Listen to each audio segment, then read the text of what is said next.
Pirmais – cukurs, otrais – viss, kur ir eļas, vēl ir kas tādi top produkti, kas reāli atņem enerģiju. Bet tad kāpēc tu esi vegāns? Neesam miskaste, nebaidies izmest miskastē, ja tev vairs nelien. Un ja nokrīt jānobučo un viss šis. Ja tu ēdīs draņķus. Ātri kaut ko paēst, skrien, viss darboties, visiem ātri vajag ātrais dopamīns. Turēt veselību būs lētāk, kā pēc tam uzturēt slimības. Svaigi spiestas solis.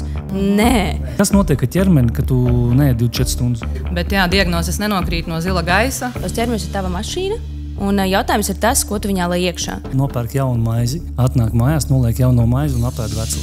80% cilvēki domā, ka viņi ēd veselīgi.